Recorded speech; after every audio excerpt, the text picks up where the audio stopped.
What's up, YouTube? My name is Isaiah Rivera. I have a 50.5-inch vertical, and today I'm going to be showing you the techniques I use to jump that high.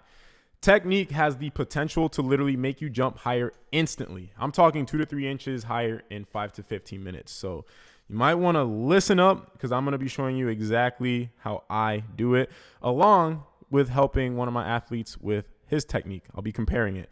The reason it's important to look at my jumps first is you want to have context on what a good jump looks like. And then the biggest tip I can give you is find someone who jumps just like you, your same plant style, and compare it frame by frame. That's how I learned my technique.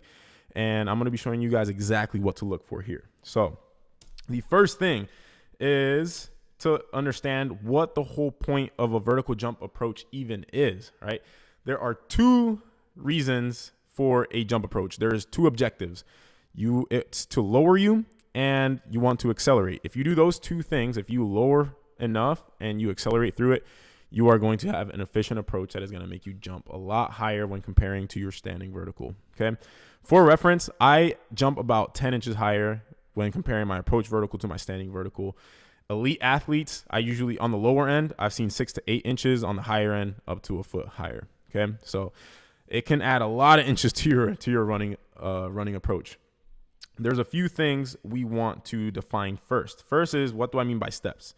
I mean 1 step, 2 steps, 3 steps, 4, 5. So I do a 5-step approach, aka 5-foot contact. So if you ever hear me say a 2-step approach, now you know what I mean. It's those last 2-foot contacts. Okay. Now let's define the actual terminology. That way you know what I'm even talking about. This is the support leg of the penultimate. All right, so it's this right leg right here. This is the plant leg, okay? And then this is your block foot, aka the block foot leg, all right? Now, we have to define what each portion of the jump is called as well. This is touchdown of the support leg of the penultimate. This is mid-support of the support leg of the penultimate. This is toe off of the support leg of the penultimate. This is flight of the penultimate step. This is touchdown of the plant leg, mid-support of the plant leg, touchdown of the block foot, mid-support of the block foot, and then this is toe off of the jump, the last frame that your feet are on the ground for. Okay? Now, why do you even want to be low on your approach? Or on your jump, all right? So this is the lowest point of my jump. I'm at about a half squat on my left leg and then a quarter squat on my right leg. The reason you want to be low is because the lower you are, the more time you will have to apply force into the ground. The more time you apply force into the ground for, the higher you're gonna jump. Why? Because you're gonna maximize impulse. Impulse is a physics term that stands for the change in momentum, and is also defined by force times change in time. So the longer you apply force for, that's the time, and the higher the force is, the higher your impulse is going to be, and the higher your jump is going to be. There is a 1-to-1 correlation between impulse and vertical jump height. So we want to maximize this, all right? So the way you lower on a jump isn't by consciously trying to get lower on your jump. It's your approach that lowers you, okay? So we're going to look at the approach now, all right, with the objective of accelerating and causing you to be low. So I always skip. All right, so if you notice here, I took a little skip right there with my left leg. The reason I always skip is because it allows me to create the same approach every single time. It's really similar to a basketball player having the same free throw routine before they shoot a free throw. The more consistent you can make that, the more consistent you can make your jump, okay? Now, as far as lowering, so I'm starting straight up, I skip, and then that first step is pretty low, and then I maintain that height throughout the entire first part of the approach. So I always use the background to notice where my head is at, right? And I basically maintain the same height, right? So it's namely from here to here. I'm maintaining that same height. If you look at my head, notice where my head's at. I'm maintaining the same height, Now, as you push on your penultimate, this is very important. You don't want to jump up. A common mistake is guys will jump. Their head path will go like this. You want your head path to go directly downwards. Pay attention to my head. It's getting lower and lower and lower and lower and lower and lower and lower and really low here. Okay? Very important you do that. And if you do that properly, if your penultimate is long enough as well, you are going to lower. Now, let's talk about acceleration, okay? A very common mistake athletes make is they'll start really fast, right? Because the faster you run, the higher your jump can be potentially. But then they slow down right here as the penultimate step hits at touchdown of the support leg of the penultimate. They slow down a lot and they decelerate and then take the penultimate, which basically makes the whole beginning part of this approach pointless, okay? Now, I'm going to show you one of the athletes I train. His name is Corey Chisholm. This is one of the issues he has on his jumps. Now, Corey jumps pretty high. I think he has around a 40-inch vertical. But he does the same thing, right? So he starts fast, and then he slows down right there, right at the support leg of the penultimate. Now, let's compare our jumps, okay? We're going to specifically compare the support leg of the penultimate at touchdown of the support leg of the penultimate. We are in the exact same part of the jump here, okay? I'll put it right there. We're at the exact same part in the jump. Now, pay attention to where his foot is in comparison to his center of mass. Your center of mass is right here. My center of mass is right here. My foot is directly under my center of mass. Something that I look for, specifically a visual cue that I look for to make sure athletes are doing this is your foot perpendicular to the ground? Perpendicular means 90 degrees. So imagine a straight line is the ground, and then you can draw a straight line up at 90 degrees. And my shin should create a perpendicular line with the ground. If you look at Corey's, his shin is at about a 45-degree angle when looking at it compared to the ground. Mine is straight down. I also look at the heel. I can draw a straight line from my heel to my knee. Anytime you plant that foot that far in front of your center of mass, you're going to cause braking forces. It's Newton's third law. For every action, there's an opposite and equal reaction. When you plant your foot down, there are going to be forces from the ground that are going to be reflecting back into your body. If your foot is in front of you, there's going to be forces coming this way. So you have momentum going this way, and then you put your foot in front of you, and there's going to be forces going that way, and that is going to cause you to brake. A big reason this happens is because your body's protecting you. Right? You're running really fast. Your body is an organism. It's an organism in an environment. It doesn't know the difference between jumping and a tiger trying to eat you. You trying to fight it off. And then when your body experiences forces that it feels like are going to be too much for you to handle, that is going to potentially cause injury, it'll try to you're going to subconsciously move in a way that is going to protect your body. So if you're moving really fast, it's like, whoa, I can't handle this. Let me brake. And you see this even in like a distance dunk for me when I try to jump from 2 feet behind, like on the free throw line off 2 feet. I have to run way faster than normal. I'm not used to it. So I put that foot in front of me to brake, right? The way you can get around this is practice slow. Practice with a slow approach and practice putting that foot directly under your center of mass. And then once that becomes natural and becomes part of your muscle memory, then slowly start bringing in more and more speed, and eventually you're going to be able to do it properly, and that's going to allow you to smoothly transfer your momentum from your approach through your penultimate step, okay?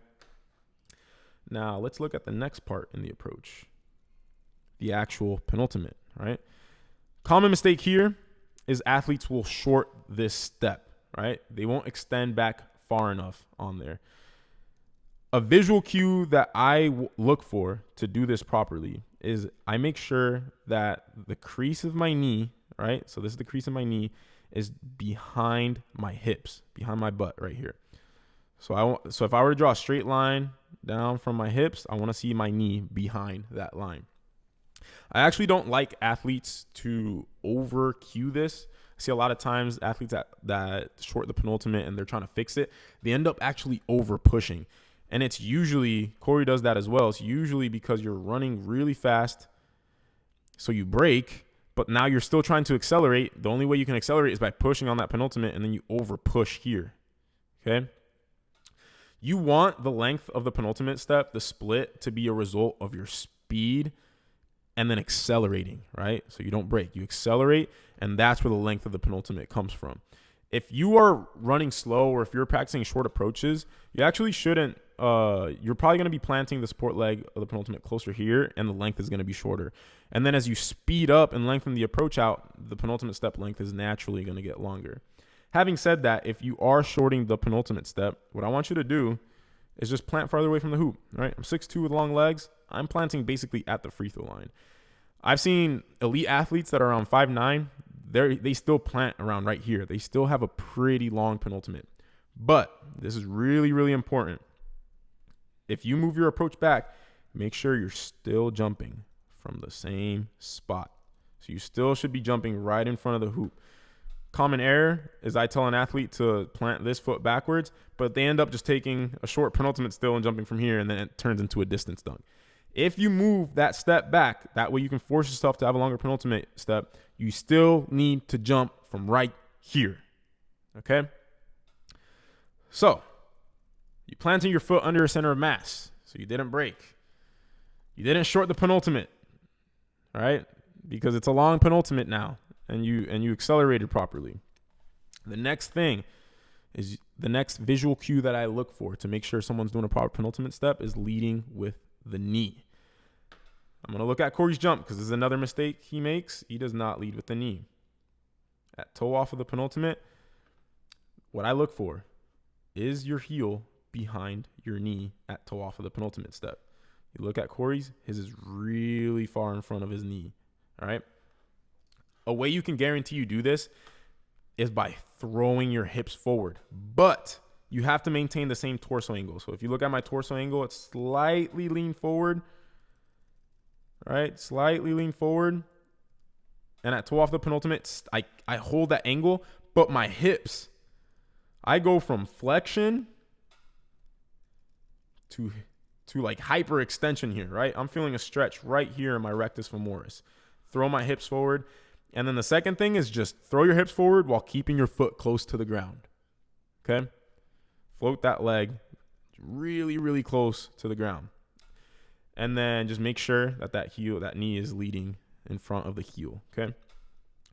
Now we are in the penultimate step, the flight of the penultimate step. The next visual cue I look for is the athlete knee to knee before touchdown of the plant leg. What knee to knee means is my right knee and my left knee are parallel with each other. They're in line with each other.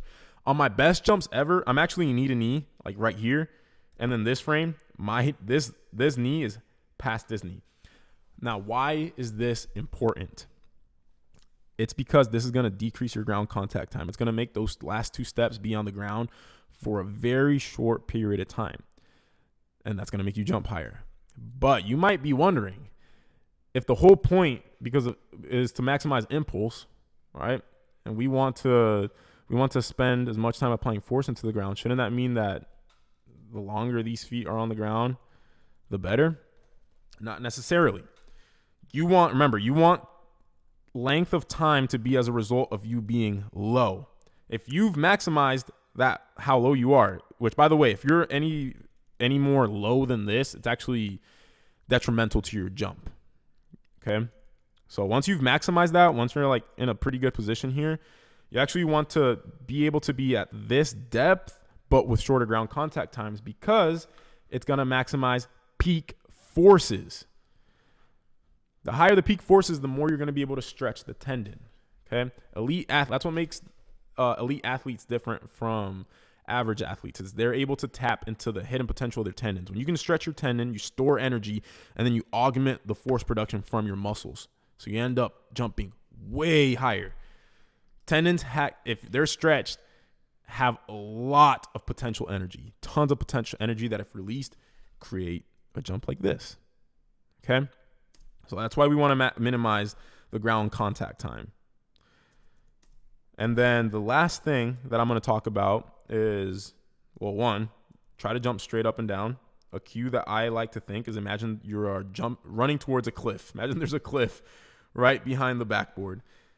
You don't want to travel very far in front of you, or else you're going to fall off the cliff. Or imagine there's a wall. You're going to run into the wall. The higher you jump, the more ground you're going to cover. But even then, right, I'm jumping 50.5 inches. On this jump, probably 49, 50 inches. I'm still not traveling that far forward. I jumped from here, I landed here. I want you to jump straight up and down. If you run fast, don't decelerate, right? If you run fast and you have smooth acceleration, no braking forces, and you jump straight up and down, it will be a massive, massive jump, okay? And the last thing that we're going to cover is the timing. A properly timed jump will cause you to jump higher than a jump with very high intent that is not properly timed. I'm going to say that again. If you properly time a jump with lower effort, you're going to jump higher than a max intent jump, full speed, trying as hard as you can, that is not timed properly. And what we want to time is how those legs hit the ground and how they time up with your arms. I like to imagine that my right arm is tied to a string with my right leg, specifically here, okay? Also, another thing, don't over exaggerate your arm motions during the approach. So many times I see an athlete try to run fast and they're doing these big exaggerated arm swings. Your arms should stay tight to your body, right? My hands never pass. Like, look at this. My hand didn't even pass my lower chest level. My right hand isn't coming up super far back behind me. It's staying tight. Keep the arms close during the approach. Then I bring both hands forward on the penultimate. So right hand and right leg attached by a string. So that's the first thing I time. Second thing I time is I aggressively throw my arms back as I push back with my legs. So it's like my right arm is attached to my right leg. Look at that. Boom. They move in unison. And the more aggressive the arm swing, the more aggressive your penultimate can be. And then the last thing that I time is at touchdown of the block foot, my arm should be directly in line with that block foot. Imagine blood is rushing to your fingertips, right? It's going to have the most blood rushing to your fingertips at the bottom. I want that to hit as my block foot hits, okay? If you do those things, you are going to properly time your jump, and you're going to feel a huge difference on that jump, and you will fly, okay? If you found this helpful and you want me to analyze your jumps, if you sign up for THP, 4 days a week, you can get on a call with me, and I can break down your jumps, just like how I broke Corey's jumps in front of you guys, okay? So if you want to sign up for THP, go to THPstrength.com. Use the code THP at checkout for 10% off of your first month. And if you found any sort of value in this, please like the video. It helps the channel out a lot. And I will catch you guys in the next video. Peace out.